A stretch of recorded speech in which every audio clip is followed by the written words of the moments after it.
and I thought I did pretty good, but he's catching up. But I'm only here for a day, and I'm going to give the kids what I got, and hopefully I'll be walking when the end of camp is around. So, but it feels good. No one would have blamed you for taking off Rochester.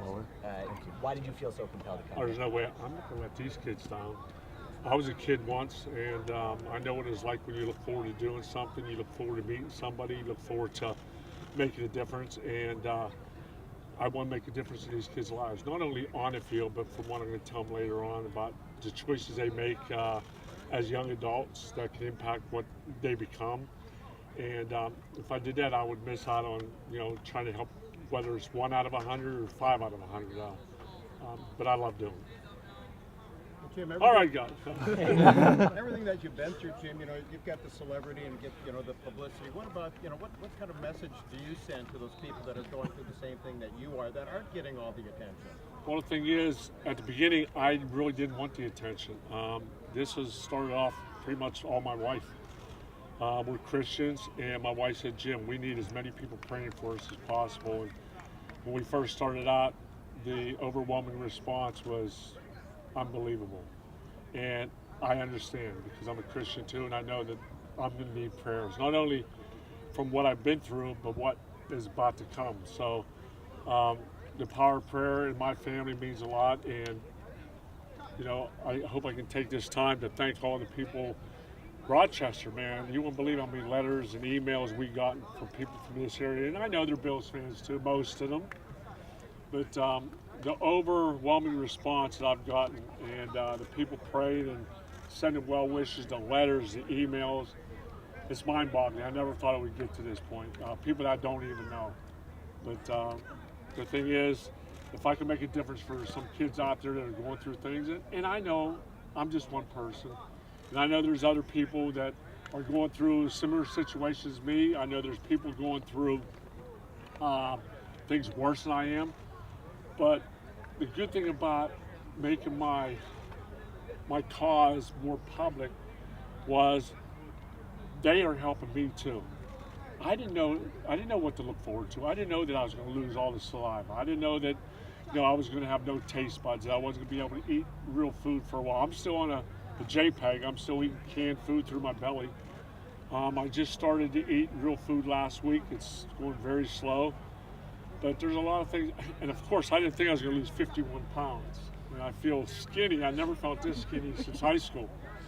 But there's a lot of things that I learned from people letting me know what they went through, and vice versa. Now, what I'm going through, some of the things that I changed, and some of the things that I can do to help others, whether it's an adult or whether it's kids. If I can make a difference in their life, great. Because I know a lot of these people have made a difference in my life, not only with the response I've gotten from people that have been through something similar, but the prayers. So I'm very blessed. Jim, a couple weeks from now, the guys will be out here on this field. How exciting of a time is that for you? Usually it's a little bit more exciting than it is now. I got a lot more other things to think about now, but for me, it's there's optimism. Optimism that, yeah, you wish for, you hope for before every season, but I see what they have. Losing Kiko was not a good thing. That's probably within the last 5 or 6 years. That's some of the things that hurt us is key injuries. But I think the biggest key for the Buffalo Bills this year is, number one, staying healthy. Number two, just as important, is E.J. Manuel. E.J.'s going to be it. We need a quarterback to step in, and what I saw last year from the leadership standpoint, I love how he communicates with the players. I've listened to him, talked to them. Everything he says is right on. But now we got to see it on the field. And we didn't see a lot last year because of injuries. I just pray that he is the one. He is a franchise guy we've been looking for because, number one, he's a great kid. His work ethic, his size, his demeanor, his leadership. But now he's got to do it on the field, and I just hope he can. Just getting out on the field, not just today, but over the last week, what does this do for your recovery? Well, it helps. One of the things I have to do, and I started doing it about 3 weeks, a month ago, was walking. And I never thought walking would be as difficult as it is now. I mean, I've never been a big runner. I've always ran stadium steps. I'm lucky I can walk them now. But that's one of the things that I found out. It's going to take time, and I'm not a very patient person. As you know, when we really know how to offense and everything is fast paced, that's what I want with my recovery. I want it to come around now. I got a lot of things to do. But the good Lord decided that He's going to slow me down a little bit. I always remember my mother saying, "Son, you got to slow down." But that's not my demeanor. I'm always into doing things fast and having things done right now. But unfortunately, that's going to have to wait, and it's going to have to take time and be patient. I know it's day by day, but do you have any plans right now to try to make it out to training camp and spend some time? Oh yeah, I'll be out here. I don't know how many times. I hope I can make it at least once, which I will. I just need to go home after today and relax and rest up. I get a wedding to go to in my hometown this weekend, but I still have a few days in between, and then of course the Hall of Fame. I wouldn't miss that for anything. Andre's going in, and people ask me, "Are you going?" I go, "I wouldn't miss it."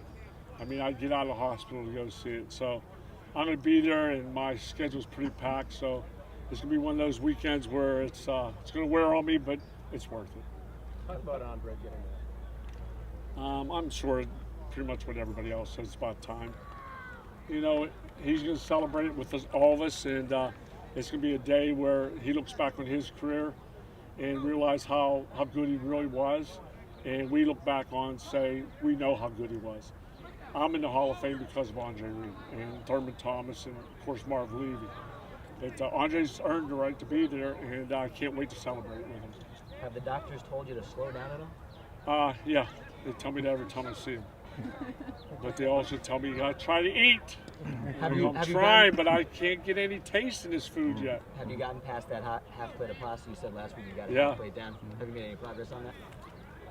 No, I still am eating little bites. Last night we had our coaches' little get together at Shooters here, and I ate a half of a hamburger without the bun and a couple French fries.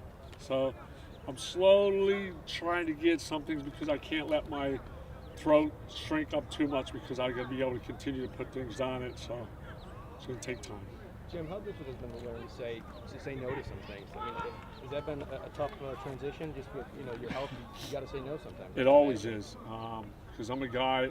Number one is I try not to commit to things, and if I did, I'll be there.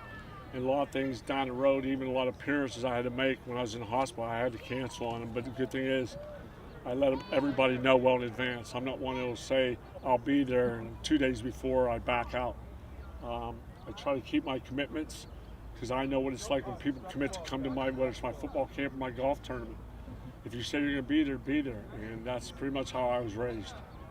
Has training camp changed at all since when we were here?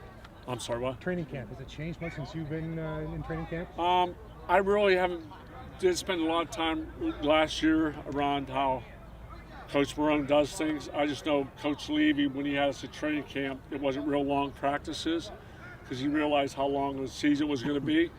Well, we played in 4 years we played enough for five seasons. So he took care of us at training camp because he knew at the end of the season he was going to need us to be fresh. And I remember even a lot of guys after our morning practice, a lot of guys went golfing. And when you can do that, that means he's taking it easy. But the good thing is, we're all about quality. Coach was never about 3-hour practices. He says if you practice right the first time, we will be out here for 2-3 hours. And that's the way he was. Do you have any advice for the rookie class coming in here, training camp in a week? Good luck. Have fun. And, this is a once-in-a-lifetime opportunity for these guys. Mm-hmm. Some guys take it for granted, think they're going to walk in and, college, we're ready for college, the NFL, it's not like that. They got to get ready for studying that playbook because that playbook stick, and you better know your plays because that's the easiest way to go from second to third to find another job. Mm-hmm. How's cancer changed you? Well, it changed me from the aspect of I don't take anything for granted. There's a lot of things you do take for granted. I'm just, I've been through so much in the last 2 years. I've had neck surgery, back surgery, I've plate screws in my neck, I've had double hernia surgery, jaw surgery, now cancer. So the last 2 years I've been tested, but my faith is still there. And I will continue to look towards my faith to get me through this. And I still have a lot more on my plate. I have a lot more things I got to do. And my biggest bucket list is to be around to walk my daughters down the aisle. So That's my number one objective, is make sure I'm there for them. What have they taught you through this whole thing? Just Jill, Aaron, and Cameron? They're strong. I can't believe how strong they are, and how they've supported me and rallied around me. The best thing for me is when I'm up in the morning and I'm eating my breakfast through my tube, to see my daughters and my wife walk out and see the smiles. It's always on their face every single morning. That's what I need. That's what I love to see.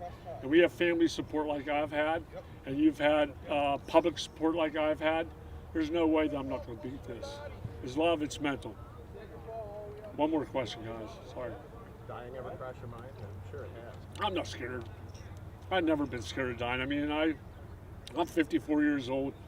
I've been through so many things in my life. I've done so many things. I've set goals. I've achieved goals. I've had a blast. No, I mean, if it's my turn, good Lord decides that 55 is my age, so what? I'll be going to see my son a little bit earlier than I thought I was going to. But the key for me is I know I have a lot more to do, a lot more lives to change, and a lot of people out there are going to change my life. So I still a long ways away, I hope and pray. Thank you all very much. Thank you. God bless you guys. Good luck. God bless.